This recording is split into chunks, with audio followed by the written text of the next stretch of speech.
What if everything we've been taught about history is just a fraction of the real story? Picture this: entire cities, empires, and cultures once thrived in ways that would astonish us today, only to vanish without a trace, erased from the textbooks and forgotten by time.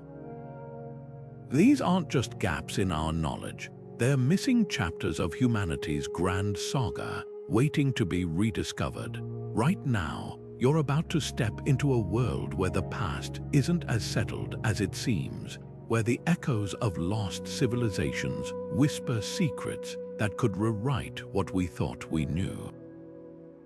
From sprawling metropolises buried under shifting sands to sophisticated societies swallowed by relentless jungles, these 24 lost civilizations were once pillars of human achievement.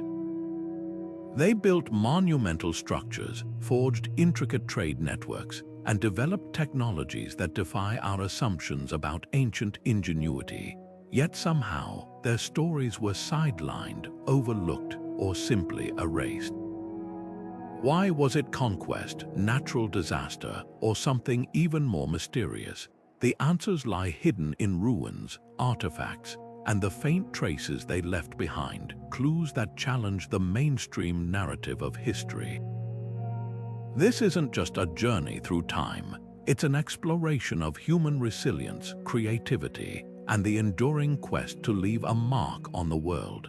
Each of these civilizations holds a piece of the puzzle, a thread connecting us to our shared origins. By the time we're done, you'll see the tapestry of history in a whole new light, not as a straight line, but as a web of interconnected stories, some celebrated, others waiting for their moment in the sun. So let's dive in, because the past has never been this fascinating. Long before the Inca Empire rose to power, another civilization was already shaping the landscape of Peru in ways that still baffle archaeologists today. The Norte Chico people didn't just survive in one of the driest coastal regions on Earth. They flourished, constructing towering pyramids and sprawling urban centers at a time when most of the world was still figuring out basic agriculture. What makes them truly extraordinary is how they achieved this without two things we often associate with early civilizations: pottery and weapons. No kilns, no battle relics, just massive stone structures, intricate irrigation canals, and a society built on cooperation rather than conquest. Their secret, a deep understanding of their environment. While other ancient cultures relied on fertile river valleys, the Norte Chico turned to the Pacific Ocean, weaving their economy around anchovies and shellfish. These marine resources were so abundant that they could sustain large populations without the need for extensive farmland. Meanwhile, their engineers designed sophisticated networks of canals to divert scarce river water into fields, growing crops like cotton and squash in the desert. It was a delicate balance, one that hints at a society more focused on harmony than hierarchy, where shared labor and trade might have mattered more than armies or kings. Yet the most haunting question remains: why did they vanish? Their decline left no clear signs of invasion or collapse, just silent ruins and enigmatic carvings on stone. Some researchers suspect climate shifts disrupted their fragile water systems, while others point to social changes that unraveled their collective way of life. Whatever the cause, the Norte Chico's legacy forces us to reconsider what it means to be advanced. They remind us that civilization isn't just about weapons or empires. Sometimes, the most enduring innovations come from communities that choose to build rather than conquer. And buried in those desert sands, there might still be lessons waiting for us 5,000 years later. While the Norte Chico people were mastering desert survival, halfway across the world, another civilization was achieving feats that still leave engineers in awe. The Indus Valley culture didn't just build cities, they engineered them with a precision that wouldn't be matched for thousands of years. Most of us have heard of Mohenjo-Daro and Harappa, with their iconic grid layouts and advanced drainage systems. But places like Dolavera and Rakhigahi, these were the hidden gems of their time, sprawling urban centers where every brick, every street, every public well was meticulously planned.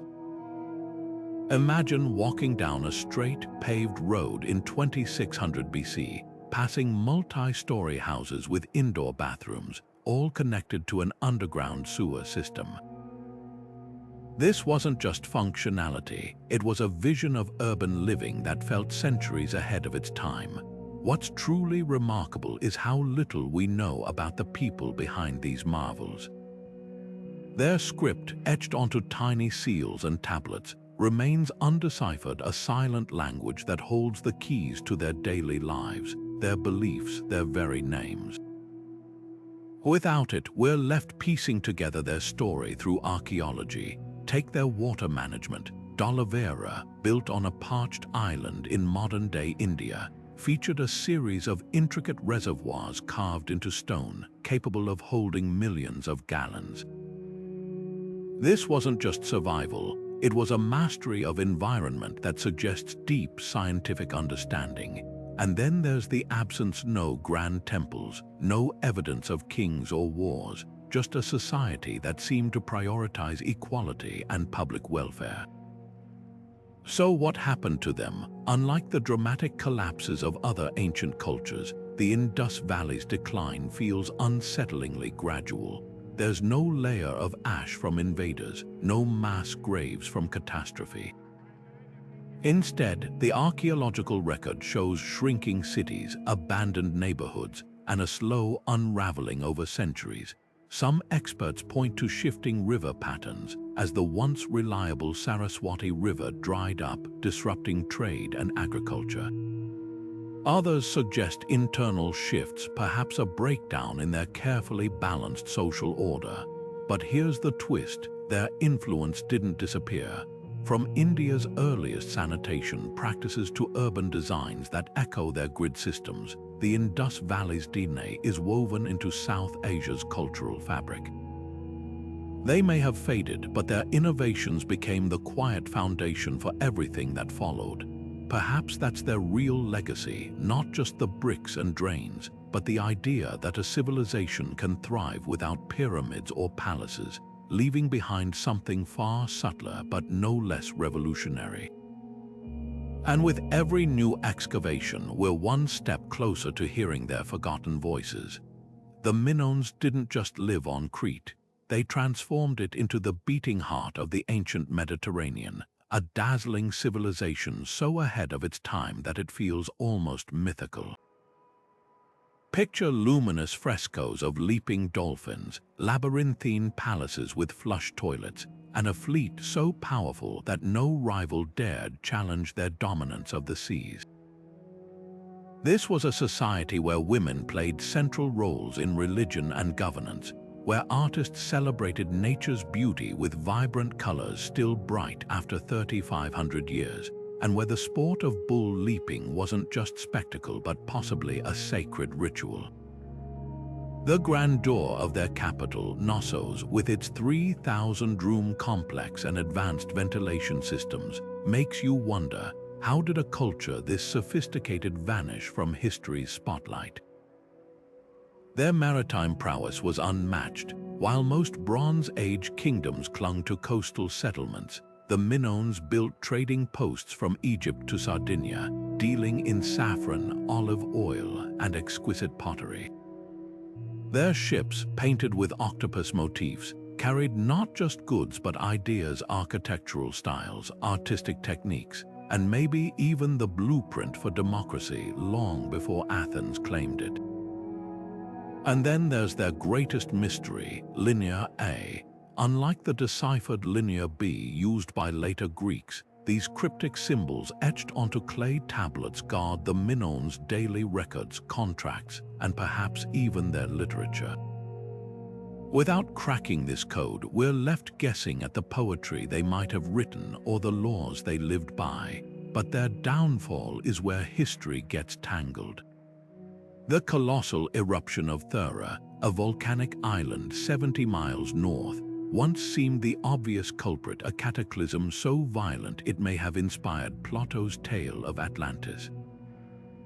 Tsunamis would have smashed Crete's ports, ash blotted out the sun for years, and trade routes collapsed. Yet archaeology tells a subtler story. The Minoans didn't just disappear overnight.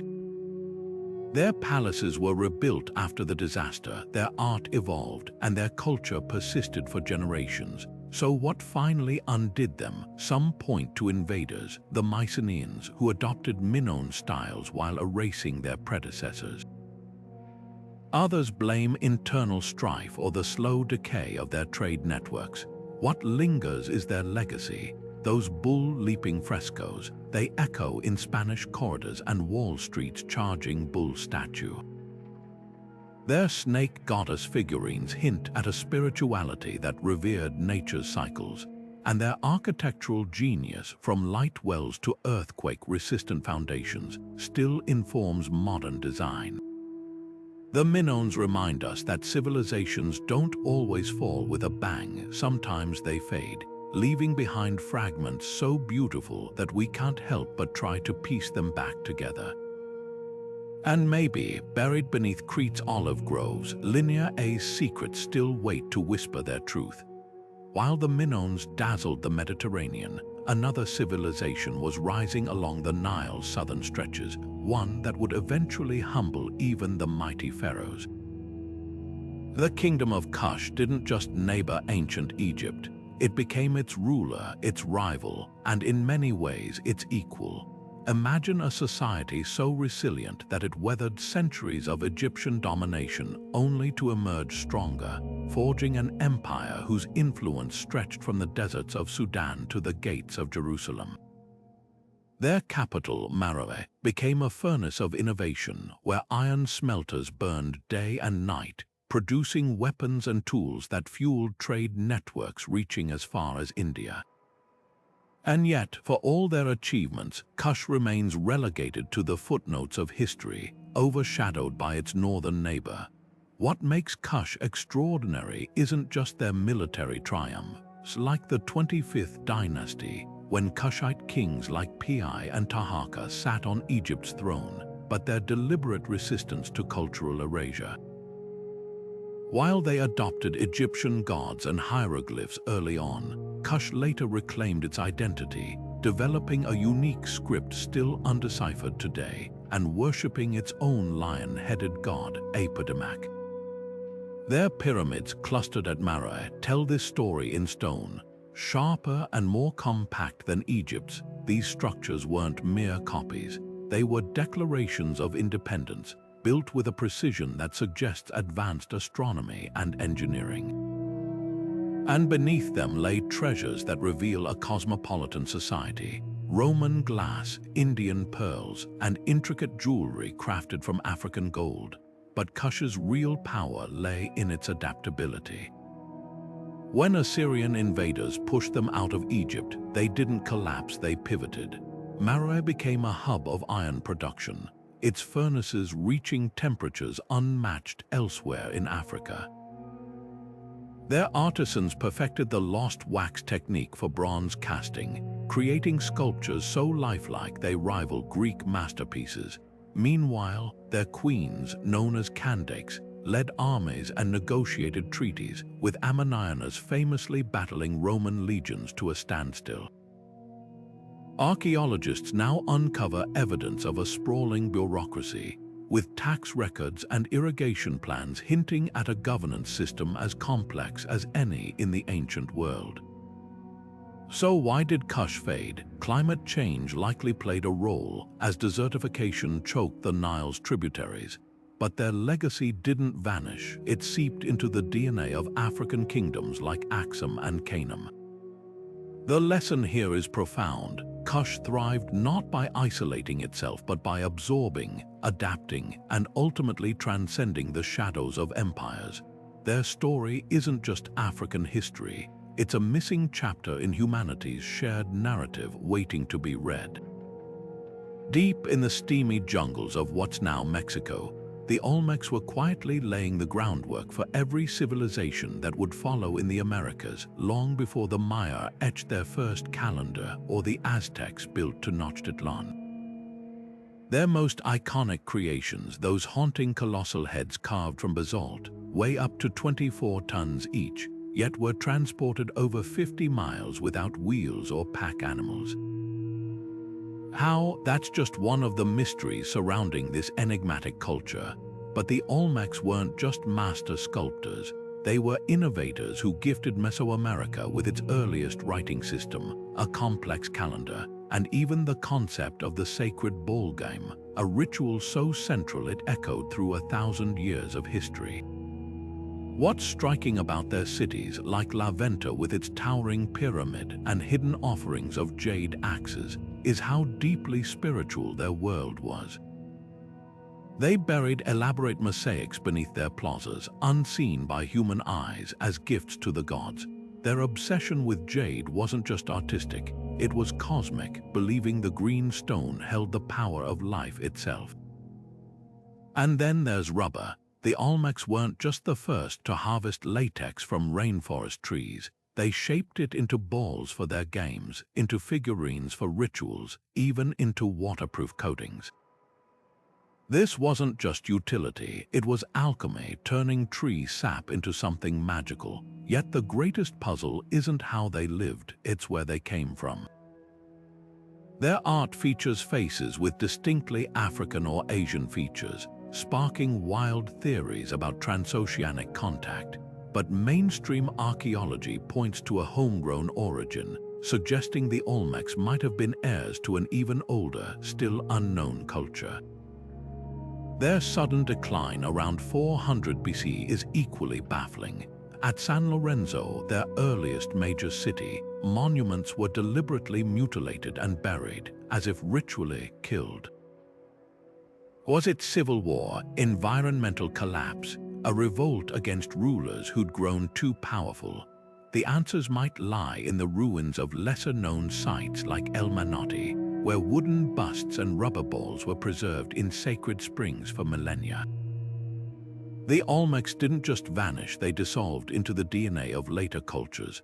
The Maya's long count calendar, likely an Olmec invention, the Aztec feathered serpent god Quetzalcoatl, traces back to an Olmec precursor. Even their ball game became a Mesoamerican rite, blending sport and sacrifice. Their legacy whispers a provocative idea. Sometimes the most influential civilizations aren't the ones that endure the longest, but those that plant seeds others harvest centuries later. And buried in the jungles of Veracruz, there may still be clues waiting to reveal how these master innovators shaped a continent. The Nabateans didn't just survive the harsh deserts of Jordan, they turned them into a strategic masterpiece, carving their capital Petra into cliffs of rose-red sandstone with such precision it feels like the rock itself bowed to their will. But this wasn't just a city, it was a fortress of trade secrets, a hub where spices from Arabia, silks from China, and incense from Yemen converged under the watchful eyes of a people who mastered the art of monopoly without ever raising an army. How? The answer lies in their control of water. While rival kingdoms relied on rivers or rainfall, the Nabateans engineered a hidden network of channels, cisterns, and ceramic pipes that funneled every precious drop from distant springs into their desert stronghold. Visitors would arrive parched, only to find fountains bubbling in the middle of arid valleys, a psychological power play as much as a technological marvel. Their greatest achievement wasn't just storing water but making it disappear. Walk through Petra's Sick, the narrow gorge leading to the city, and you'll notice channels carved discreetly into the walls, directing runoff into underground reservoirs. During flash floods, these systems diverted destructive torrents away from the city while replenishing hidden cisterns. This wasn't just engineering, it was illusion, giving Petra the appearance of supernatural abundance in a land where water was weaponized. Even their famous treasury, with its Hellenistic facade glowing in the sunlight, likely served as a ceremonial bank for trade goods, its true purpose obscured by design. The Nabateans understood that mystery equaled power. Their language, a precursor to Arabic, remains only partially deciphered, and their religious rituals, involving sacred high places and enigmatic stone blocks called betiles, still puzzle archaeologists. When Rome finally annexed Petra in 106 CE, it wasn't through military defeat but slow economic strangulation. The empire rerouted trade to sea lanes, and without their caravans, the Nabateans' influence waned. Yet their legacy didn't fade. Their hydraulic techniques inspired Roman aqueducts, and their architectural styles echoed as far as Syria and Saudi Arabia. Today, Petra's ruins whisper a lesson. True resilience isn't about brute force but adaptation. The Nabateans didn't conquer the desert. They conspired with it, turning scarcity into spectacle and leaving behind a city that still feels alive, as if its creators might return any moment to turn on the fountains once more. While the Nabateans thrived through trade and water mastery, another civilization was rewriting the rules of power in the rocky highlands of Anatolia. The Hittites didn't just build an empire, they redefined warfare, diplomacy, and governance in ways that still echo today. Picture this: a kingdom so formidable that it clashed with Egypt's pharaoh Ramses II at the Battle of Kadesh, only to later sign history's first surviving peace treaty, etched in silver and clay. This wasn't just a ceasefire, it was a masterclass in statecraft with clauses for mutual defense, extradition, and even dynastic marriages. But the Hittites' genius extended far beyond the battlefield. Their capital, Hattusa, was a marvel of urban planning, protected by walls so thick they could withstand siege engines, and stocked with a royal library housing thousands of cuneiform tablets, everything from epic poetry to detailed legal codes. What set the Hittites apart wasn't just their military might but their revolutionary embrace of iron. While Bronze Age rivals struggled with brittle weapons, Hittite smiths perfected techniques to forge stronger, sharper blades, giving them a battlefield edge for generations. Their legal system was equally groundbreaking. Unlike the harsh eye for an eye codes of Babylon, Hittite laws emphasized restitution over retribution, fines instead of executions, compensation rather than mutilation. Cases involving women's rights, land disputes, and even animal welfare reveal a society grappling with concepts we'd recognize as remarkably modern. Yet their sudden collapse around 1200 BC remains one of antiquity's great whodunits. Traditional theories blamed invasions by the so-called Sea Peoples, but newer research paints a more complex picture. Tree rings and sediment cores suggest a catastrophic drought cycle, crippling agriculture and triggering mass migrations.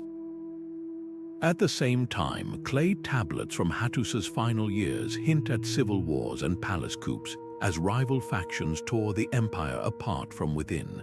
The Hittites didn't just fall, they unraveled. Their cities burned not by foreign invaders but by their own hands.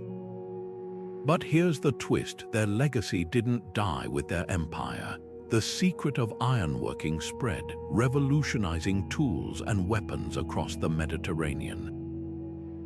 Their diplomatic tactics became templates for future treaties. Even their language, an early Indo-European tongue, left traces in languages from Latin to English. The Hittites remind us that civilizations aren't measured by their longevity alone, but by the ideas they unleash upon the world, ideas that can outlast even the mightiest empires. And somewhere in Anatolia's soil, undiscovered tablets may yet reveal more of their untold story. Among the sun-scorched islands of the Persian Gulf, a civilization thrived where no one expected, turning barren land into a legend. Dilmun wasn't just a kingdom, it was a paradox, an oasis of freshwater springs bubbling up in the middle of saltwater seas. A place so lush that ancient texts described it as the Garden of the Gods. The Epic of Gilgamesh spoke of Dilmun as a land of immortality where heroes rested after their quests. But beneath the myth lay something even more extraordinary, a real-world hub where Mesopotamian merchants bartered with Indus Valley traders, where pearls fished from the Gulf's depths fetched fortunes, and where copper from distant Oman was refined into tools that fueled entire empires. At its heart stood Kalat al-Bahrain, a layered city mound revealing centuries of occupation. Here, archaeologists uncovered not just homes and warehouses, but something rarer, evidence of a society that worshipped water. Their temples, aligned with celestial events, featured sacred wells where offerings were tossed into the depths, perhaps to honor Enki, the Sumerian god of freshwater. Their burial mounds, over 170,000 of them, formed a sprawling necropolis where the dead were laid to rest with pearls pressed into their hands, as if carrying wealth into the afterlife. This wasn't just a culture built on trade. It was one that wove commerce and spirituality into a single fabric.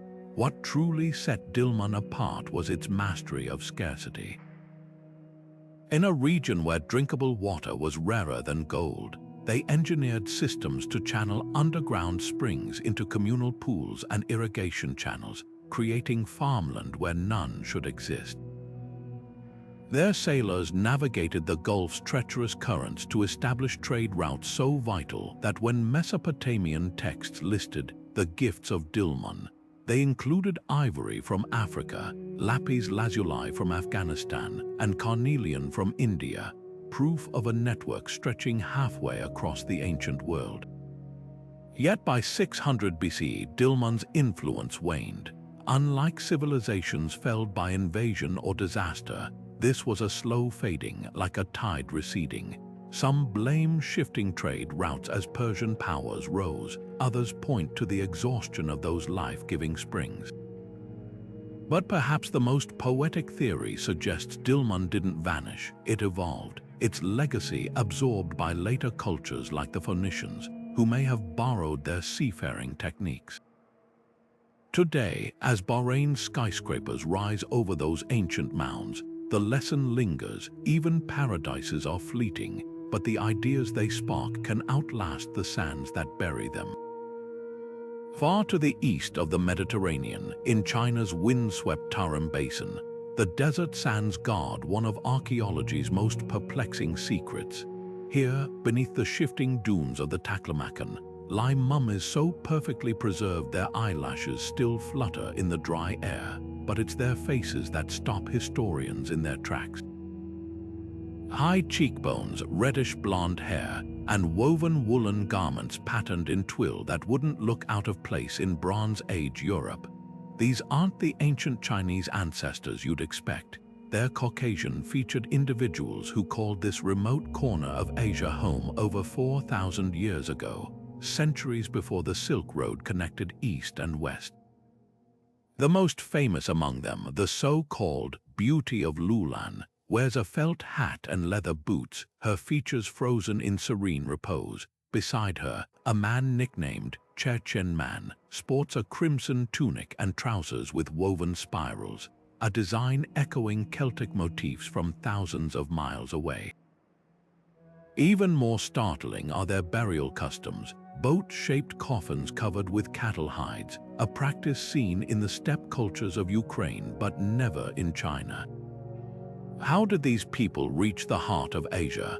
The answer lies in their DNA, which traces back not to East Asians but to an ancient branch of Indo-Europeans, possibly the same migratory wave that later spawned the Tocharians, a mysterious people who spoke a long-extinct language related to Latin and Greek. What's truly revolutionary about these mummies isn't just their origins but their technology. Their textiles, woven with intricate plaids and dyes, reveal a mastery of wool production unmatched in the region. Some fabrics show traces of cannabis, possibly used in rituals or medicine. Even their grain, millet, and wheat found in burial sites hints at agricultural knowledge bridging Mesopotamia and the Yellow River Valley. This wasn't some isolated tribe. It was a sophisticated culture acting as a silent conduit between worlds, trading goods and ideas across unimaginable distances. Yet their disappearance is as enigmatic as their arrival. Around 1800 BC, their settlements vanish from the archaeological record, possibly swallowed by the desert's advance or absorbed by incoming Mongoloid populations. But their genetic legacy lingers. Modern icons carry traces of their DNA, and their artistic motifs reappear centuries later in Chinese silk designs. The Tarim mummies force us to rewrite the map of prehistoric Eurasia, not as separate continents, but as a connected web where bold travelers crossed mountains and deserts, carrying more than just goods. They carried the blueprint of civilizations yet to come, leaving behind silent witnesses in the sand, still waiting to tell their full story. In the fertile plains of Sichuan, far from China's Yellow River heartland, a civilization flourished with such artistic audacity that it still defies explanation.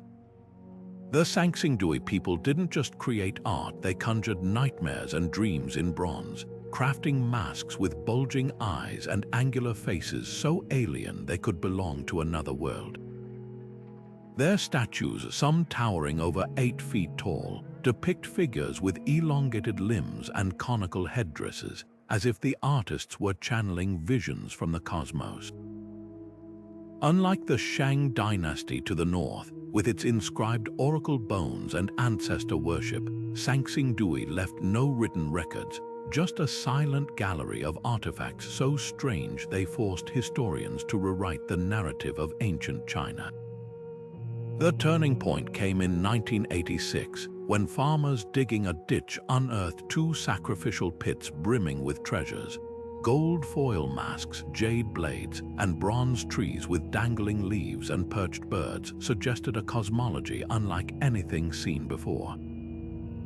Most striking were the oversized eyes, some nearly a foot wide, on their bronze masks. Were these meant to see into the spirit world, or represent deities who watched over rituals lost to time? The absence of human remains in the pits only deepens the enigma. These weren't tombs but carefully arranged offerings, as if the objects themselves held power.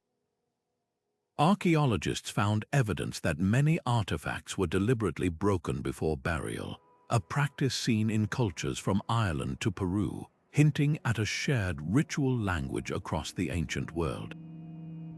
What's equally baffling is their technological sophistication.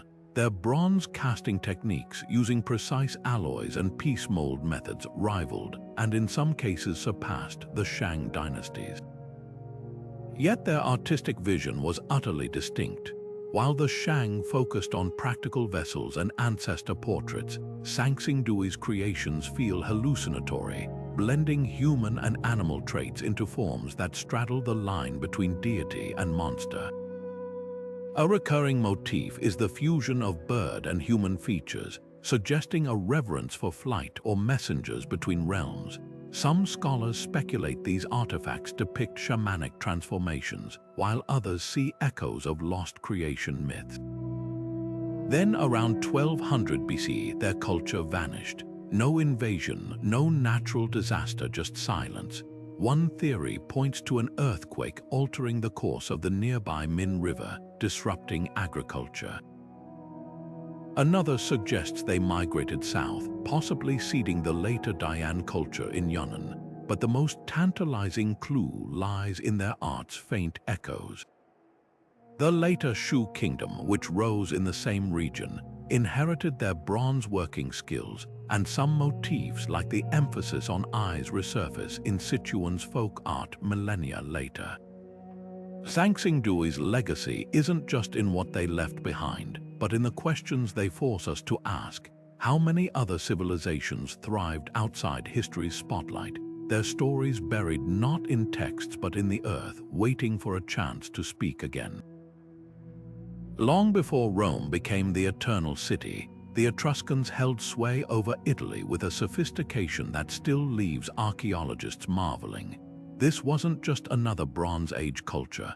It was a civilization that invented the arched gateway, perfected hydraulic engineering, and threw banquets so lavish that Greek historians accused them of decadence. Their tombs, carved into the soft volcanic rock of Tuscany, are time capsules of a people who celebrated life as passionately as they prepared for death. Walk into one of these subterranean chambers today, and you'll find frescoes of dancers twirling to flute music, couples reclining at feasts, and leopards prowling painted gardens, scenes so vibrant they feel alive despite 25 centuries of silence. What's truly astonishing is how little we know about their origins. Ancient historians like Herodotus claimed they sailed from Lydia in Anatolia, while modern DNA studies hint at a more complex story. Their language, preserved on thousands of inscriptions, shares no roots with Latin or Greek, a linguistic island in a sea of Indo-European tongues. Some scholars argue they were indigenous Italians who developed uniquely, while others see traces of Near Eastern influence in their art and rituals. The debate rages on, but one thing is certain. By the 8th century BCE, the Etruscans weren't just thriving, they were teaching their future conquerors how to build a civilization. Their technological prowess was unmatched in pre-Roman Italy. While their neighbors lived in thatched huts, Etruscan cities boasted paved streets, sewer systems, and temples adorned with terracotta statues. Their metallurgists produced bronze mirrors so finely polished they rival modern glass, and their goldsmiths crafted jewelry with granulation techniques still admired today. But their greatest gift to Rome wasn't material, it was spiritual. The Roman practice of reading omens in bird flights, originally Etruscan, the very concept of a sacred city boundary, the pomerium. Their invention, even the iconic she-wolf statue, symbol of Rome's founding myth, was likely cast by Etruscan hands, yet their assimilation into Rome wasn't peaceful. As the Republic expanded, Etruscan cities were systematically dismantled, their language banned, their elites co-opted, their identity diluted. By the 1st century CE, their tongue was already a mystery to Roman scholars. But now, breakthroughs in AI-assisted linguistics are cracking the code. A 2,400-word linen scroll, the Zagreb mummy wrappings, serves as their Rosetta Stone, and newly deciphered phrases reveal a culture deeply concerned with celestial cycles and ritual timekeeping. The Etruscans didn't just vanish, they were absorbed, their genius repackaged as Roman. But in the tombs of Tarquinia, where blue demons and golden-winged goddesses still dance across the walls, their spirit endures. And with every fresh translation, we're one step closer to hearing their voice again, not as Rome's shadow, but as the brilliant innovators who shaped Western civilization's cradle. High in the rugged highlands of Ethiopia, where clouds cling to mountaintops like wisps of ancient memory, the kingdom of Axum rose as a colossus of trade, faith, and stone. This wasn't just another African kingdom, it was a civilization that minted gold coins bearing the faces of its kings, coins that jingled in the markets of Rome and shimmered in the bazaars of India. Their merchants sailed the Red Sea in ships built from African timber, trading ivory, exotic animals, and frankincense for Mediterranean wine and Indian spices.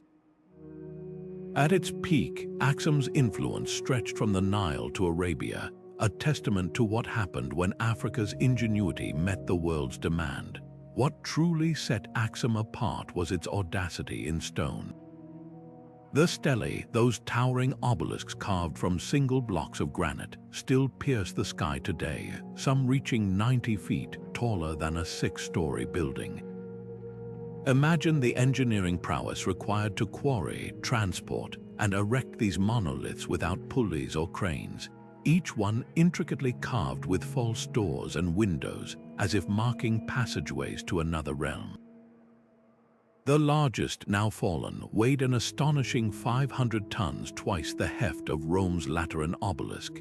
These weren't just monuments, they were declarations, proving Axum could match any empire in ambition and skill. Then there's the mystery that still draws pilgrims today, the legend of the Ark of the Covenant. Axum's Church of Our Lady Mary of Zion claims to safeguard the very chest that held Moses' tablets, brought according to tradition by Menelik, the son of King Solomon and the Queen of Sheba. Whether fact or faith, this connection cemented Axum's identity as a spiritual epicenter, the place where Africa's Christian roots ran deepest. Their Jez script, one of the oldest alphabets still in use, preserved Gospels and royal chronicles, while their architects built basilicas that rivaled Constantinople's. Yet by the 8th century, this powerhouse began to fade. Unlike civilizations felled by invasion, Axum's decline was slow and subtle. Some blame climate shifts that turned fertile lands to dust. Others point to the rise of Islamic caliphates redirecting trade routes away from the Red Sea. But satellite surveys now reveal a tantalizing clue. Beneath Ethiopia's soil lie the outlines of entire cities swallowed by time, their foundations hinting at a network far vaster than historians imagined. Perhaps Axum didn't collapse, it simply retreated, its people dispersing into the highlands, taking their secrets with them. What lingers is their legacy. Those stelae inspired modern skyscrapers. Their coinage proves Africa wasn't just a passive recipient of global trade, but a shaper of it. And in the chants of Ethiopian priests, the Jez language still lives, a whisper from a kingdom that once stood eye to eye with emperors and now waits patiently for the rest of its story to be unearthed. Perched on the mist-shrouded cliffs of northern Peru, the Chachapoya carved their legacy into stone, a civilization so fierce they earned the name Cloud Warriors from their Inca conquerors. These weren't just defenders of mountain strongholds. They were architects of the impossible, building circular cities with precision-cut stones that clung to sheer ridges, and crafting sarcophagi high on cliff faces, where the dead could watch over the living like sentinels in the sky. Their territory, a labyrinth of cloud forests and hidden valleys, became both fortress and sanctuary, allowing them to resist Inca expansion longer than any other Andean culture. But the Chachapoya's defiance wasn't just military, it was cultural. While the Inca sought to assimilate conquered peoples, the Cloud Warriors clung to traditions so distinct they still baffle archaeologists today. Take their funerary practices. At the site of Karagia, 6-foot-tall anthropomorphic sarcophagi stand guard on a vertiginous ledge, their clay faces painted with red ochre and staring blankly across the abyss. Unlike the Inca, who revered mummies as living ancestors, the Chachapoya sealed their dead in these solitary sentinels, as if protecting secrets meant only for the clouds. Nearby, at Laguna de los Condors, mummies bundled in intricate textiles reveal a grimmer truth. Many show signs of violent trauma, their skulls fractured or ribs pierced. Yet these weren't victims of invasion, they appear to be casualties of ritual combat, a practice possibly tied to rites of passage or conflicts between rival clans. The evidence suggests a society where warfare was woven into the fabric of spirituality, where death in battle might have been a gateway to honor. Their architectural genius further sets them apart. Cuelap, their greatest city, sprawls across a mountain ridge with walls 60 feet high, 3 times the height of Inca masonry at Machu Picchu. Inside, over 400 circular homes cluster like stone honeycombs, their designs echoing the Chachapoya's mythological ties to the jaguar and the serpent. What's startling isn't just the scale but the symbolism. Where Inca architecture emphasized rigid order and solar alignment, Cuelap's curves and hidden passages suggest a worldview steeped in fluidity and mystery. Even their construction techniques defy convention. Instead of fitting stones tightly like the Inca, Chachapoya builders used a veneer method, layering slabs over rubble cores, a technique that somehow withstood centuries of earthquakes. Then came the Inca. Despite their reputation as unstoppable conquerors, the campaign to subdue the Chachapoya dragged on for decades, costing the empire dearly in manpower and morale. When the Cloud Warriors finally surrendered, their resistance took a subtler form. Inca records complain of rebellions and stubbornness, while archaeological evidence shows Chachapoya artists subtly embedding their motifs into Inca-imposed designs. A jaguar's snarl hidden in a geometric pattern, a serpent's curve disguised in a tapestry. This wasn't submission, it was subversion. Their final disappearance, however, remains shadowed by tragedy. When Spanish chroniclers arrived, the Chachapoya were already a fading memory, their population decimated by European diseases and forced labor in gold mines. Yet their DNA persists in modern Peruvians, and their stone sentinels still stand, whispering of a people who dared to defy empires not just with swords, but with the sheer audacity of their vision. In those cliffside tombs and fog-wrapped ruins, the Cloud Warriors left a challenge: to remember that history isn't just written by the victors, but also by those who refused to vanish without a trace. While the Cloud Warriors of Peru defied empires from their mountain citadels, across the Pacific another kingdom was perfecting a different kind of power, one wrapped in silk and gold. The Silla dynasty didn't just rule Korea, they transformed it into a beacon of art and diplomacy that shone as brightly as Constantinople or Chang'an. Their rise began in the shadows, a small southeastern kingdom surrounded by rivals. Yet within 3 centuries, they achieved what no one thought possible, unifying the Korean peninsula under a single banner. But this wasn't conquest through brute force. Silla's secret weapon was a dazzling blend of beauty, faith, and a warrior code so refined it turned teenage nobles into philosopher soldiers. Step into the ruins of Gyeongju, their ancient capital, and you'll uncover a city designed like a celestial diagram. Streets radiated from the royal palace like rays from the sun, while constellations of burial mounds held kings and queens adorned with crowns so intricate they seemed spun from moonlight. These weren't just regal ornaments, they were masterpieces of gold and jade, dripping with curved pendants symbolizing sacred trees and antlered deities.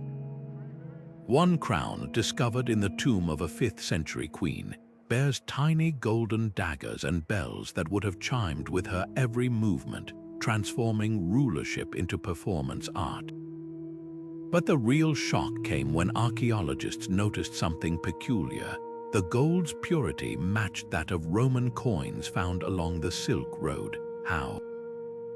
Silla sat at the crossroads of maritime trade routes, exchanging local iron and glass for distant luxuries, weaving a web of influence that stretched from the steppes to the South China Sea.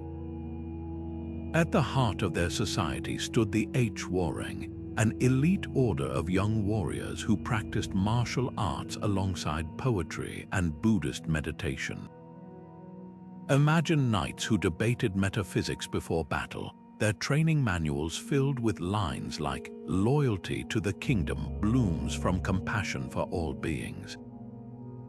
These weren't mere soldiers, they were living bridges between war and wisdom, their very existence proving that strength could be measured in brushstrokes as well as blade strokes. Their legacy endures in modern Korea's emphasis on education and discipline, but their origins remain debated. Were they inspired by Persian knightly orders? Or did they evolve from indigenous shamanic traditions? The answer might lie in their sacred dances, which mirrored rituals still performed in Central Asia. What's most astonishing is their endurance. While other dynasties rose and fell in centuries, Silla held power for 992 years, a feat unmatched in East Asian history. Recent excavations suggest their longevity sprang from flexibility. When Tang China threatened invasion, Silla diplomats brokered alliances with a mix of flattery and steel. When peasant unrest simmered, they channeled it into grand Buddhist projects like the towering Seokyoram Grotto, where a stone Buddha gazes toward the sea with eyes that seem to hold infinite patience. Even their decline was graceful, fracturing not from rebellion but from a slow decentralization of power as regional lords grew restless under the crown's velvet grip. Today, Silla's legacy hides in plain sight. The delicate curves of their pottery echo in modern Korean ceramics. Their blend of martial and artistic ideals lives on in Taekwondo's philosophy. And those golden crowns, they've become symbols of national identity, proof that a civilization often remembered as lesser next to China and Japan was in its prime a radiant equal. The lesson here is subtle but profound. Sometimes the mightiest empires aren't those that shout the loudest, but those that weave their influence into the fabric of culture, leaving traces too beautiful to erase. Beneath the emerald waters where the Malacca Strait narrows to a choke point between Sumatra and the Malay Peninsula, history hides in layers of silt and forgotten trade routes. The Srivijaya Empire didn't just dominate these strategic waters, they became the invisible puppeteers of global spice trade, amassing wealth so vast that Arab merchants described their ports as a place where gold accumulates like sand. Yet today, no grand temples or palaces mark their reign.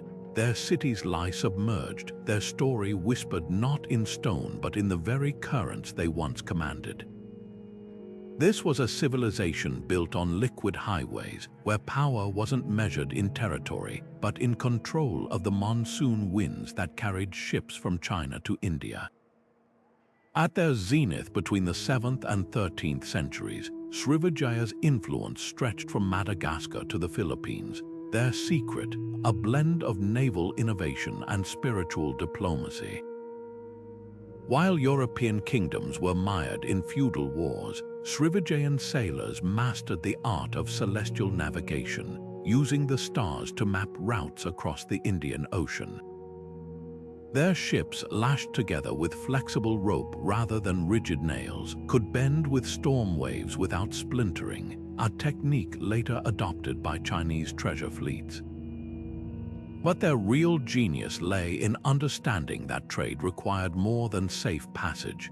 It needed trust. By positioning themselves as protectors of Buddhist pilgrims and scholars, they turned Palembang, their capital, into a luminous beacon of learning.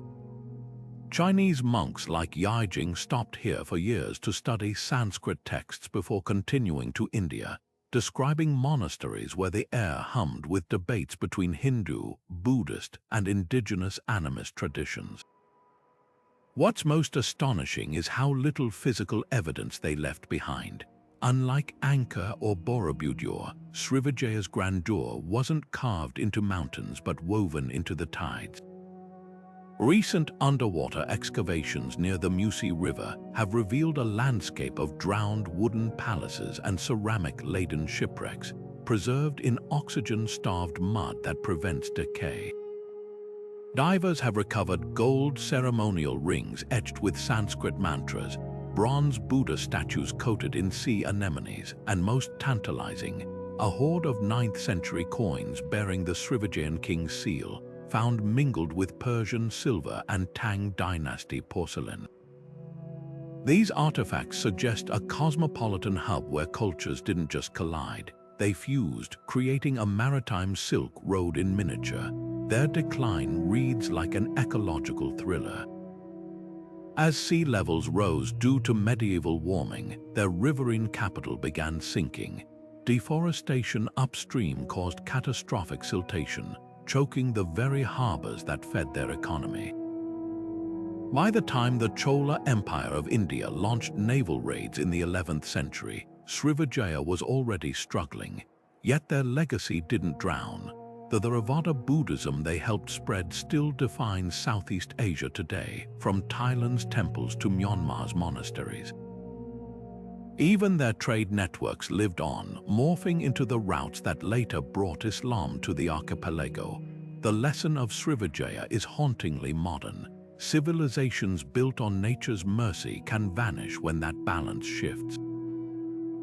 But in the coral-encrusted artifacts surfacing from Sumatra's seabed, we're reminded that some empires leave their mark not on land, but in the ideas that ripple across time like waves across an endless ocean.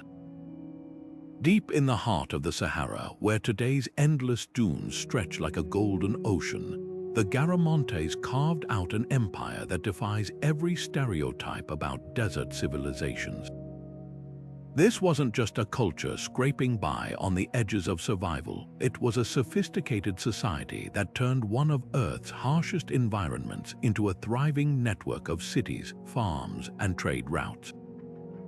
While most imagine ancient Africa's greatness in terms of Egypt or Kush, the Garamantes prove that innovation flourished even under the scorching sun of Libya's Fezzan region. Their secret, a labyrinth of underground tunnels called fagaras, stretching thousands of miles like veins beneath the sand, channeling precious groundwater to fields of wheat, dates, and grapes.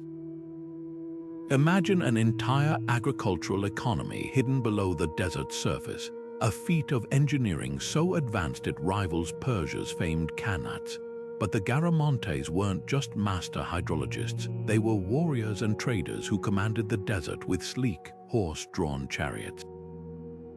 Greek historians like Herodotus painted them as fearsome raiders, but recent excavations reveal a more nuanced truth.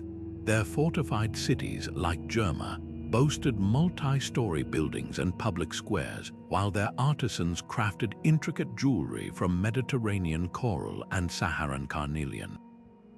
Archaeologists have unearthed Roman glass alongside sub-Saharan ebony in their ruins, proof of their role as middlemen in a trans-Saharan trade network that connected the Mediterranean world to the kingdoms of West Africa. This wasn't a remote outpost, it was a cosmopolitan hub where Berber, Roman, and African cultures intertwined. What's most haunting about their decline is its eerie relevance today. By the 5th century CE, their fagaras began running dry, not from invasion or mismanagement, but from a creeping drought that turned their green valleys back to dust. Tree ring studies confirm the Sahara's gradual return to aridity, a slow-motion disaster that forced the Garamantes to abandon their cities and retreat into the desert's embrace. Yet their legacy lingers in unexpected ways. The Tuareg people, nomadic heirs to the region, still use modified versions of their irrigation techniques, and the ruins of Germa whisper of a time when the desert wasn't a barrier but a crossroads. The Garamantes force us to rethink the Sahara's place in history. This wasn't just a wasteland separating civilized Mediterranean societies from isolated African kingdoms. It was a dynamic space where innovation thrived against all odds. Their story is a warning, too. Civilizations that conquer nature's challenges can still fall victim to nature's whims. And as climate change reshapes our own world, their underground rivers and abandoned cities stand as silent tutors, offering lessons we do well to remember. High in the thin air of the Andes, where the sky meets the mirrored surface of Lake Titicaca, the ruins of Tiwanaku whisper of a civilization that defied altitude and imagination. This wasn't just another ancient city, it was a celestial laboratory carved in stone, where massive blocks of andesite fit together with such precision that not even a razor blade can slip between them. The Tiwanaku people didn't just build structures, they engineered puzzles, crafting interlocking stones with grooves and protrusions that locked like pieces of a cosmic jigsaw. At the heart of their sacred complex, the Gateway of the Sun stands sentinel, its archway adorned with a frieze of winged beings holding staffs, a celestial calendar marking solstices and equinoxes with uncanny accuracy. How did a culture thriving at 12,000 feet above sea level, where oxygen is scarce and frost bites hard, achieve such feats without iron tools or the wheel? Pumapunku, their most enigmatic site, is where the mystery deepens. Here, H-shaped blocks weighing over 100 tons bear drill holes and perfect right angles, as if machined by industrial tools. Some slabs feature geometric patterns so precise they resemble circuit boards, sparking theories from ancient alien encounters to lost high technology. But the truth might be even more fascinating. Recent experiments show these stones could have been shaped using locally sourced abrasive sand and copper tools, combined with an intimate knowledge of stone's crystalline structure. The Tiwanaku weren't just builders, they were stone whisperers, understanding rock's secrets in ways modern engineers struggle to replicate.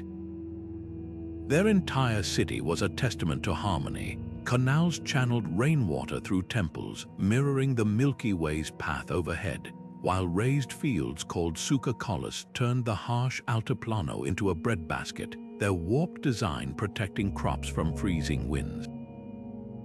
Their influence rippled across the Andes long after their decline. When the Inca stumbled upon Tiwanaku's ruins centuries later, they claimed it as the birthplace of their own civilization, weaving its legacy into their creation myth of Viracocha, the god who emerged from Lake Titicaca. Archaeologists now trace Tiwanaku's cultural DNA in everything from Inca terrace farming to their sun worship rituals. Even their collapse holds lessons. Sediment cores from the lake reveal a decades-long drought around 1000 CE, a climatic catastrophe that turned their fertile fields to dust. Yet rather than vanishing, the Tiwanaku seem to have dispersed, their knowledge carried by migrants who seeded new traditions across the region. What lingers today isn't just the stones but the questions they pose. Was Pumapunku a temple, an observatory, or something we've yet to comprehend? Why did they align their city not to true north but to an axis 15 degrees off, perhaps tracking some forgotten celestial event?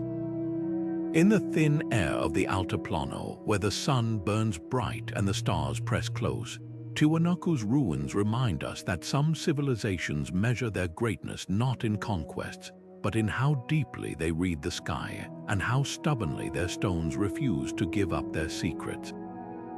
The jungles of Cambodia hide more than just the iconic spires of Angkor Wat. They guard the remains of an empire so vast it redefined what urban life could look like in the ancient world. The Khmer didn't just build temples, they engineered an entire landscape, transforming a monsoon-soaked region into a hydraulic masterpiece that sustained a population rivaling modern megacities. Recent LiDAR scans have peeled back the forest canopy to reveal a staggering truth. Greater Angkor was a sprawling network of canals, reservoirs, and suburbs covering over 300 square miles, making it the largest pre-industrial city on Earth. At its heart lay the West Barre, a man-made reservoir so massive it could hold 50 Olympic-sized swimming pools, fed by an intricate system of channels that turned seasonal floods into a life-giving rhythm. This wasn't just infrastructure, it was a symphony of water and stone, conducting the monsoon's chaos into a force that fed millions. Yet the Khmer's genius extended beyond engineering. Their art and architecture fused Hindu cosmology with Buddhist serenity, creating spaces where the divine felt tangibly present. The bas-reliefs at Angkor Wat don't just depict myths, they collapse time, showing King Suryavarman II leading his armies alongside celestial dancers and churning oceans of milk. Meanwhile, at Tarim, the roots of strangler figs weave through doorways like living veins, embodying the Buddhist concept of impermanence. The Khmer didn't see contradiction in worshipping Vishnu's avatars alongside the Buddha's teachings. Instead, they crafted a spiritual tapestry where enlightenment and epic battles coexisted. Even their language, Old Khmer, became a bridge. Sanskrit hymns mingled with local dialects on temple inscriptions, a linguistic dance mirroring their cultural synthesis. The empire's decline reads like an ecological parable. Tree ring studies from Vietnam's highlands tell a story of prolonged droughts in the 14th century, punctuated by catastrophic floods. The Khmer's delicate water balance, designed for predictable monsoons, buckled under these extremes, but climate alone didn't doom them. Soil analysis shows sediment clogging canals, evidence of deforestation as the growing city devoured timber for construction and fuel. The same reservoirs that once symbolized mastery became mosquito breeding grounds, possibly unleashing malaria outbreaks. By the time Thai armies sacked Angkor in 1431, the city was already a shadow of itself, its hydraulic heart failing under pressures both natural and human-made. What endures is their invisible legacy. Modern Cambodian farmers still use ancient Khmer planting techniques for monsoon rice. Theravada Buddhism, which replaced Hinduism as the dominant faith, carries echoes of Angkor's syncretism in its rituals.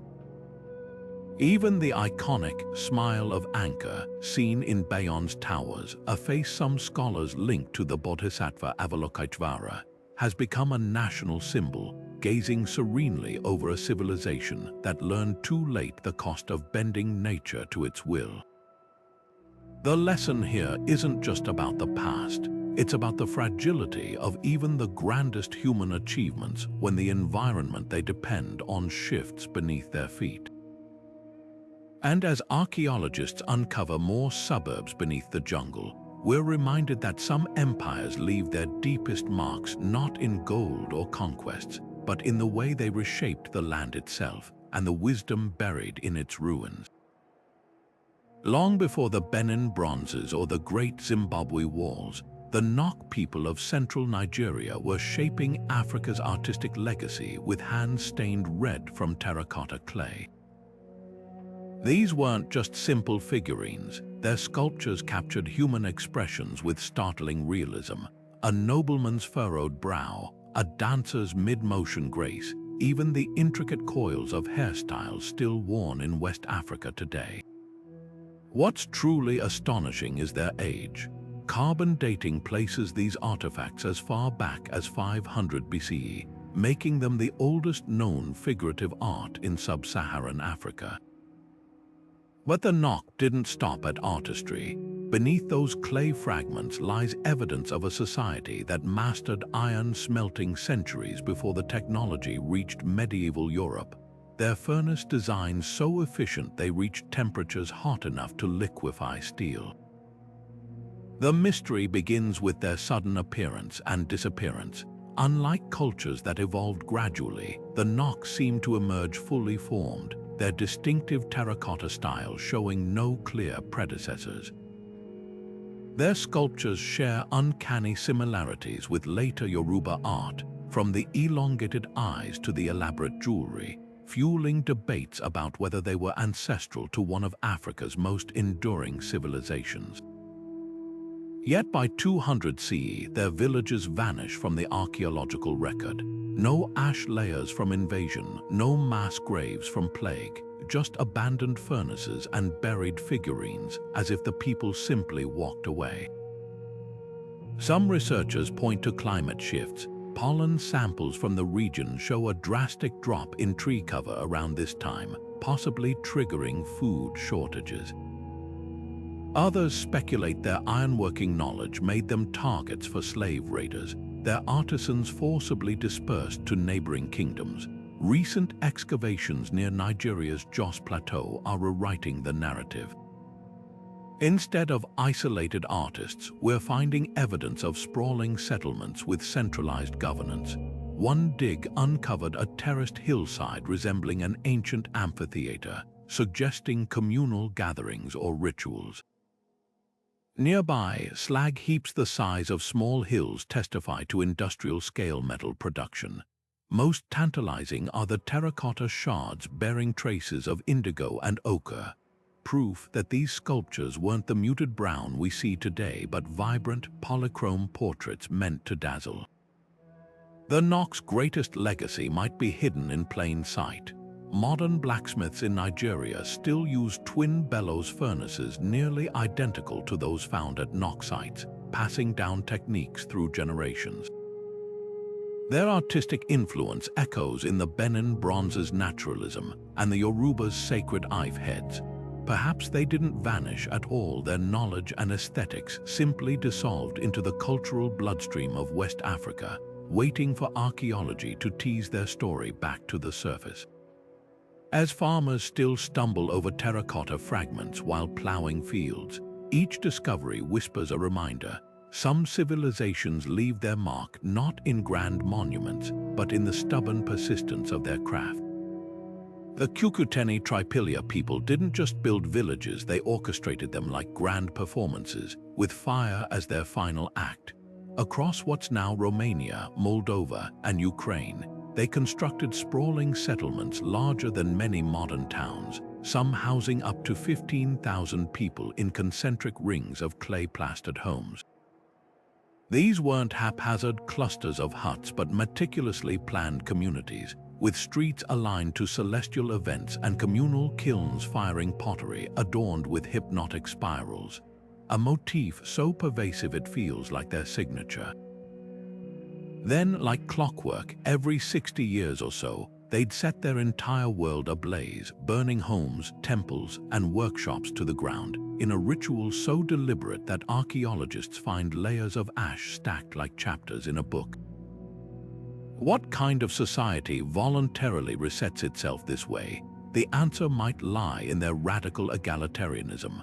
Unlike contemporary Mesopotamian or Egyptian societies, where wealth and power concentrated in the hands of a few, Cucuteni Tripilia settlements show no signs of palaces, armories, or even social stratification. Their homes are nearly identical in size and design, their graves devoid of elite burials. Instead of warrior kings, their art celebrates fertility goddesses and serpentine motifs that twist like the rivers they revered. Some researchers believe their cyclical burnings were a form of renewal, an intentional rejection of permanence that prevented the rise of hierarchies. By literally clearing the slate, they may have ensured no family or faction could accumulate lasting power. Others see echoes of Zoroastrian fire rituals or proto-scientific crop rotation, where burning purified the land for future generations. Their pottery tells another story. Those intricate spiral patterns aren't just decoration, they're mathematical marvels, some following the Fibonacci sequence millennia before it was formally defined. The precision of their designs, achieved with rudimentary tools, suggests a culture deeply attuned to nature's rhythms, perhaps tracking lunar cycles or seasonal floods. Even more intriguing are the kilns capable of reaching temperatures over 1,000 degrees Celsius, hot enough to produce proto-porcelain. This wasn't just craftsmanship, it was alchemy, transforming local clay into vessels so durable they survive intact after 7,000 years. Then, around 3000 BC, their fires stopped. The timing coincides with the Yamnaya migration's horse-riding pastoralists whose Indo-European languages would come to dominate Europe. But the archaeological record shows no evidence of violent conquest. Instead, Cucuteni Tripilia sites simply shrink, their burn rituals growing sporadic before vanishing entirely. Soil analyses hint at a possible culprit. Centuries of intensive farming may have depleted the soil, while climate shifts turned fertile plains into dust bowls. Yet their legacy didn't disappear. Those spirals resurface in later Balkan folk art, and their egalitarian ethos might have influenced the Vinca culture downstream. The Cucuteni Tripilia challenge everything we assume about progress. They thrived for over 2 millennia without kings, without wars, without monuments to ego, just a shared belief that sometimes, to preserve balance, you must let the flames cleanse what you've built. In an age obsessed with accumulation, their ashes whisper a radical alternative, that true resilience might lie not in permanence, but in knowing when to start anew.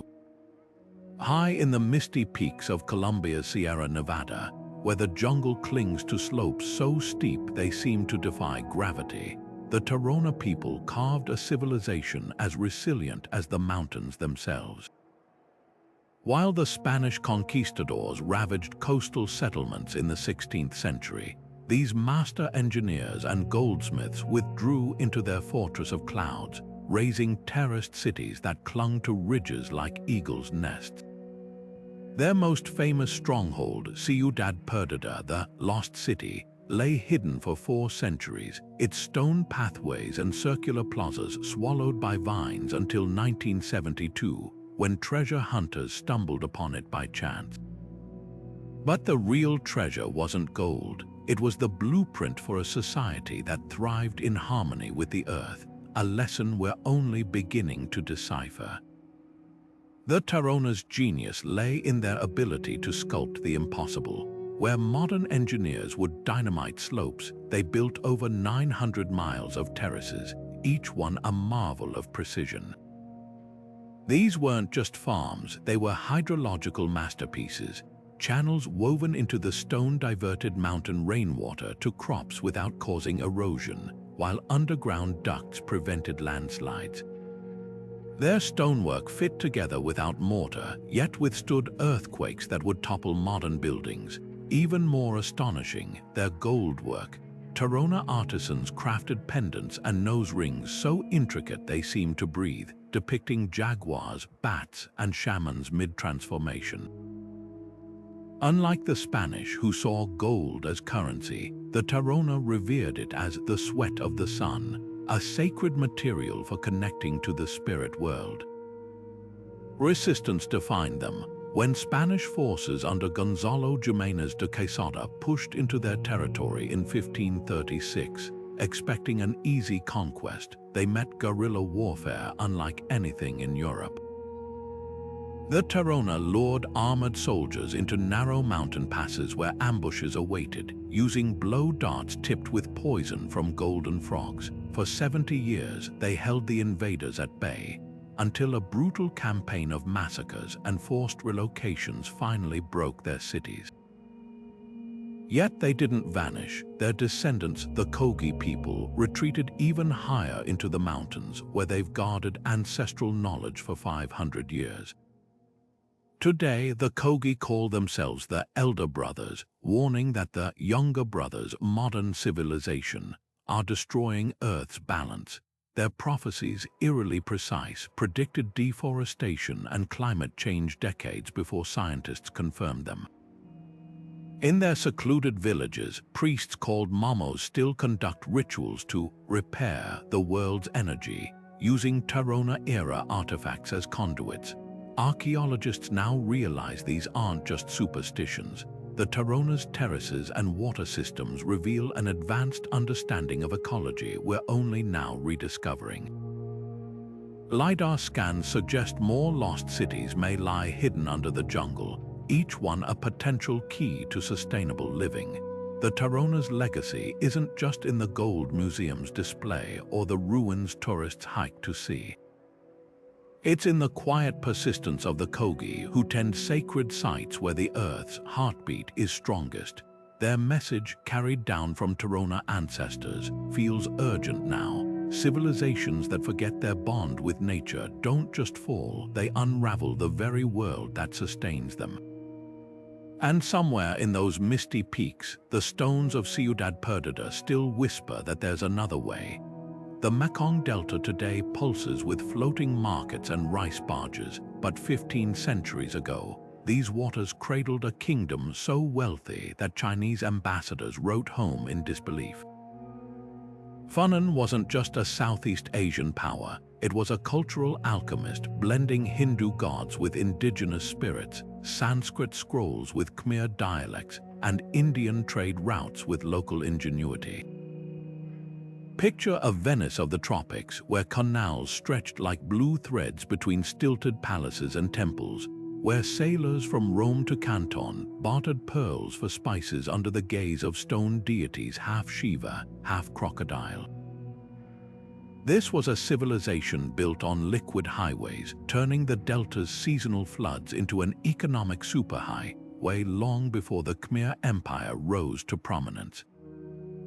What set Funan apart was its mastery of coastal geography. At Ok-Eo, their bustling port city, archaeologists have unearthed Roman coins, Persian glass, and Han Dynasty mirrors, proof of a trade network spanning hemispheres. But the real marvel lies beneath the silt. LiDAR scans reveal grids of canals so precise they resemble modern city plans, some wide enough for ships to pass side by side. These weren't just waterways, they were pulsating veins feeding rice paddies, salt pans, and even early aquaculture systems where fish bred in controlled ponds. Chinese chronicles describe Funanese officials measuring harvests with gold scales and sending envoys to India on ships rigged with multi-tiered sails. Their artisans crafted gold jewelry so fine that filigree strands mimicked spiderwebs, while their architects designed brick temples adorned with carvings of ships, perhaps offerings to the ocean gods who blessed their commerce. Yet for all its splendor, Funan's disappearance is eerily contemporary. Sediment cores from the delta tell a story of creeping disaster. Rising sea levels around the 6th century swallowed coastal hubs, while saltwater intrusion poisoned freshwater supplies. The very canals that fueled their prosperity became channels of destruction as storm surges pushed farther inland with each passing decade. But climate alone didn't doom them. Recent excavations show signs of social strain, elite compounds fortified against unrest, hurried repairs to sluice gates hinting at a society buckling under ecological stress. By the time the Khmer emerged as regional powers, Funan's ports were already ghosts beneath the waves, their trade routes shifting inland to higher ground. The twist: Funan didn't vanish, it transformed. Khmer inscriptions later honored the old king of the ocean, likely a Funanese ruler absorbed into legend. Their hybrid Hinduism, Buddhism resurfaced in Angkor's state religion, and their nautical savvy lived on in Cambodian boat-building traditions. Even their love of hybrid deities persists in modern Mekong folklore, where river dolphins are said to carry souls to the afterlife. The lesson etched into Funan's drowned bricks feels urgent today. Civilizations built on coastlines dance with the tides, and when the water rises, adaptation isn't just strategy, it's survival. As archaeologists now probe submerged sites with underwater drones, each artifact whispers that history's greatest empires aren't always the ones that endure, but those that teach us how to navigate the floods yet to come. The Anasazi didn't just inhabit the American Southwest, they transformed its stark cliffs and mesas into a celestial canvas, carving their lives into the very rock itself.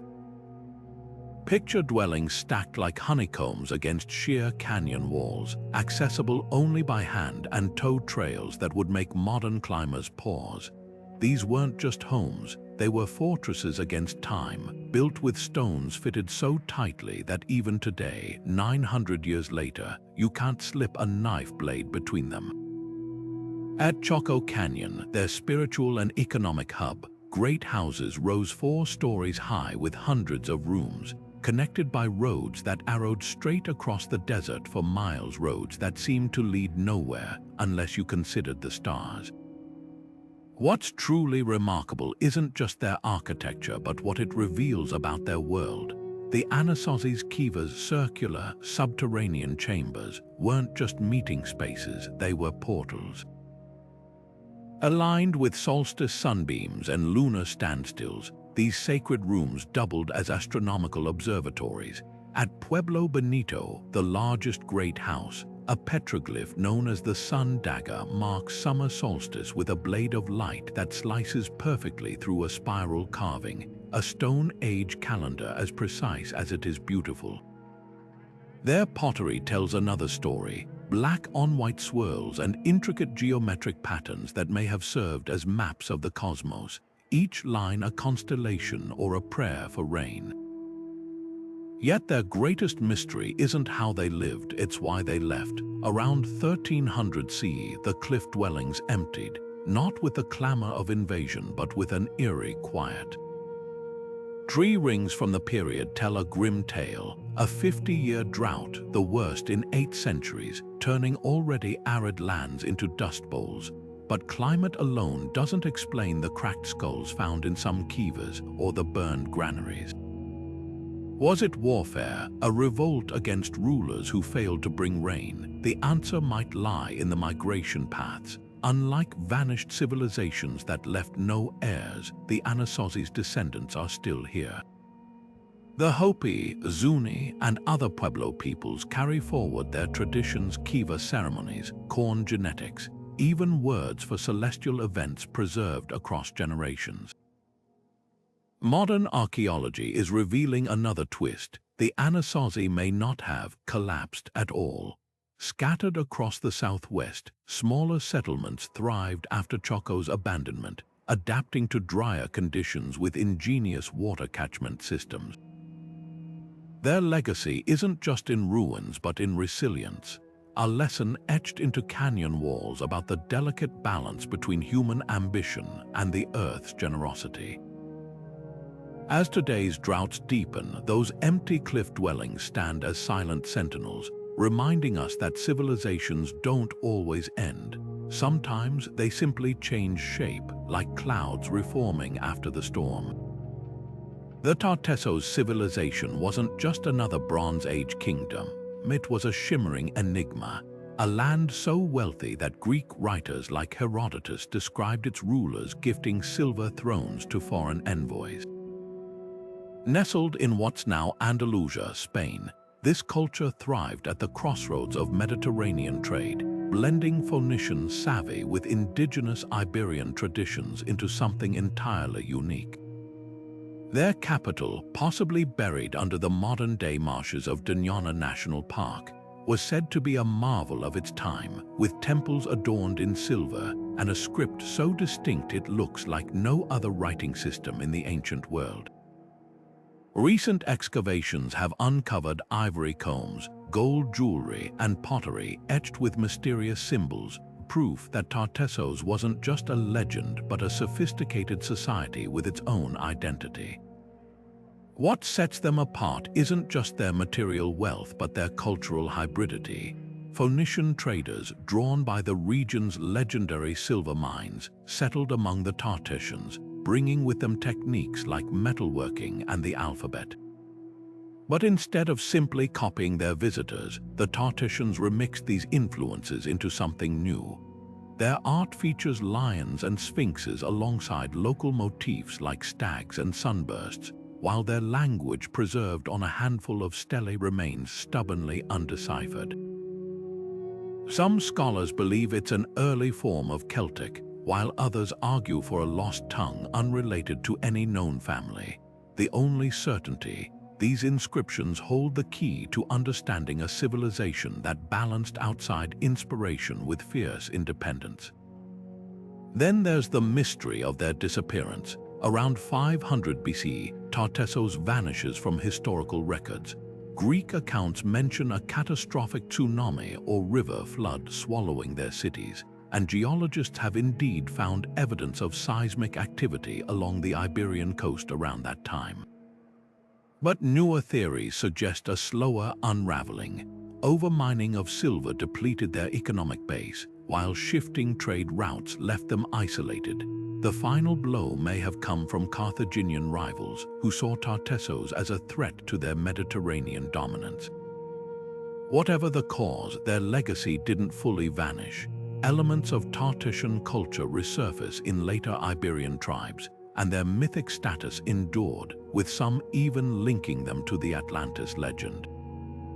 The most tantalizing clue lies in the marshes of Doñana, where satellite imagery reveals the outlines of what might be their drowned capital. Under layers of silt and water, a city could wait, its walls still holding silver-lined chambers and tablets bearing that elusive script.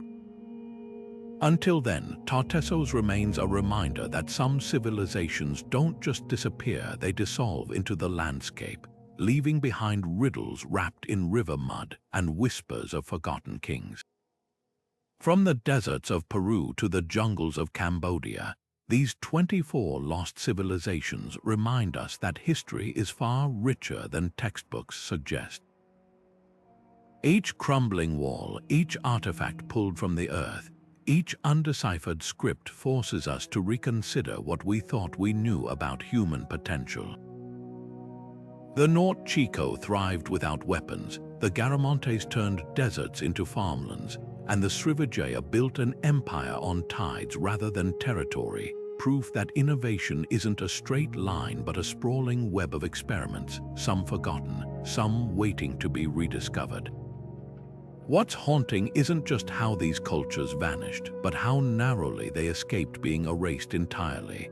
The Tarim mummies could have crumbled to dust unnoticed. The Sanxingdui bronzes might have stayed buried under Sichuan soil. Every discovery is a stroke of luck, a fragile thread connecting us to voices we almost lost. And for every civilization we've named, there are dozens more known only by a single potsherd or a scatter of post holes, their stories still trapped in the dirt. That's the thrill of archaeology. It's not just about solving mysteries, but realizing how many more questions are still out there. Think of the lessons these cultures leave us. The Khmer's hydraulic cities warn of climate fragility, while the Cucuteni Tripilia's cyclical burnings whisper about the cost of permanence. The Tarona's mountain refuges teach resilience, and the Tartessos script, still unread, reminds us that history's loudest voices aren't always the most important. These aren't just footnotes, they're alternate blueprints for what society could be. So what's next? LiDAR scans are revealing hidden cities under jungle canopies, while AI helps crack forgotten languages. Maybe the next breakthrough will come from a farmer's plow, a diver's chance discovery, or a child picking up a peculiar stone. That's why we keep digging, keep questioning, because the past isn't settled. It's alive, shifting with every new fragment we uncover. Now it's your turn. Which of these civilizations fascinates you most? Have you ever stumbled on a piece of the past? Drop your thoughts below, and if you're hungry for more stories like these, hit subscribe. The next lost world could emerge any day, and you won't want to miss it. After all, history isn't just what's written, it's what's still waiting to be found.